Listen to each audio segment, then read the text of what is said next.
የአማራ ማህበረሰብ ተጨቆናን በማለት ወደ ትግል ሜዳ ወጥተን ነበር። ቢያንስ ከ8 እና ከ7 ወንድሞች በላይ ገብር ያለው በዚህ ትግል ላይ ማንም አስገድዶኝ ሳይሆን በፍላጎት ነው የወጣሁት።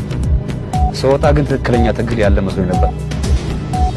እውነት ያዘለ ትግል መስሎኝ ነበር። ግን ከገባን በኋላ ይህን ትግል ከጀመርነው በኋላ የአማራ ማህበረሰብ እንኳን ነፃ እናወጣው ቆርጦ በኢኮኖሚ እያደቀቅን በኢኮኖሚ እያዳከምን ዛም አልፎ ደግሞ በድህነት አረንቋዬ ተዘፍቆኝ ነው እየታየ ይገኛል ማለት ነው። የአማራ ማህበረሰብ አማራን ሲበድል የነበረው ከዚህ በፊት ሲበድል የነበረው አካል አሁን ደግሞ ያ አካል አማራን አግዛለሁ ከአማራ ጎን ነኝ ብሎ ተሰልፎ እዋጋለሁ የሚል አካል አለ።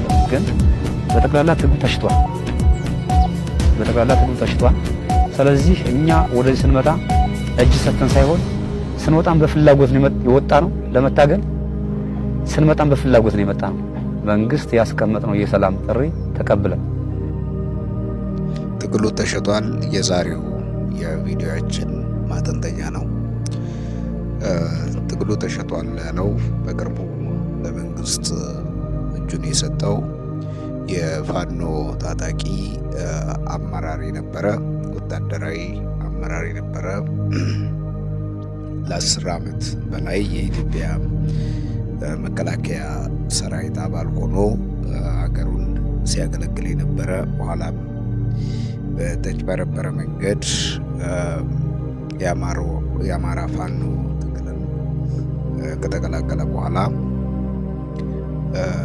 ላለፉት 3 ዓመታት የፋኖ እንቅስቃሴ ውስጥ የነበረ ሰው ነው። ይህ ሰው አሁን ላይ ፋኖ በሻዕቢያና የቲፒኤልኤፍ ወይም ደግሞ የህወሓት አገልጋይ መሆኑን ተረድቶ ከፋኖ ለቆ ወደ መከላከያ እጁን ሰጥቶ ገብቷል ማለት ነው። ይህንን ተከትሎ በርካታ የቲፒኤልኤፍ የሻዕቢያና የተገዙ የፋኖ ሚዲያዎች ዘመቻ ከፍተዋል። ይሄ ዘመቻ ይሄንን ወደ መንግስት እጁን የሰጠውን የጦር አመራር የማጠልሸት ስራ ላይ ነው የተጠመዱት። ይሄ የሚያሳየው እስከ ዛሬ አብሯቸው በነበረበት ጊዜ አንድም ቀን ይህንን ሰው ወንጀለኛ ነው ብለው ካንደበታቸው ያልወጣውን አሁን እነሱን ክዶ ወደ መንግስት ሲመጣ የሱን ስም በተለያዩ ወንጀሎች የተዘፈቀ መሆኑን በመግለጽ ስሙን ለማጥላላት እና ስሙን ለማጥቆር የተለያዩ የሐሰት ወሬዎችን በመንዛት ላይ ይገኛሉ። እንደተባለው ይህ ሰው በወንጀል ውስጥ የተዘፈቀ ከሆነ ዛሬ አልነበረም፣ ወደ መንግስት ሲመጣ አልነበረም። ይህን ሰው ለህግ ቢያንስ በጫካ ውስጥ ላላቸው ህግና መመሪያም ተገዢ መሆን ያለበት እዛው እነሱ ጋር በነበረበት ጊዜ እርምጃ ሊወስዱበት የሚገባ ነበር። ሆኖም ይሄ ሰው ትግሉ ዋጋ እንደሌለው፣ ትግሉ የሌሎች አካላት እንደሆነ፣ የአማራን ህዝብ በኢኮኖሚ በፖለቲካና በማህበራዊ ከማድቀቅ የአማራን ክልል ያለፈ ምንም ፋይዳ እንደሌለውና ሆን ተብሎ የሻዕቢያና የቲፒኤልኤፍን ፍላጎቶች ማስፈጸሚያ እየሆነ እንዳለ፣ ትግሉ የአማራን ወጣት በከንቱ እየጨረሰ እንዳለ እየበላ እንዳለ ተረድቶ ከነሱ ጋር ከዚህ በኋላ መቆየት የሌለበትና የአማራን ህዝብ እየበደሉ መሆኑን ገብቶት ስለለቀቀ ከፍተኛ የሚዲያ ዘመቻ ተከፍቶበታል።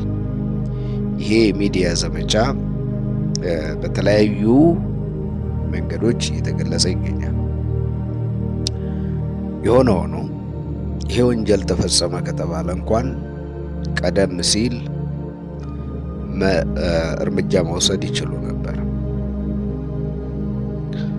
ቀደም ሲል ይህንን ሰው ማሰር ይችሉ ነበር። ቀደም ሲል የተፈጠሩትን ጥፋቶች፣ ወንጀሎች እንዳይፈጸሙ መከላከል ይችሉ ነበር። ነገር ግን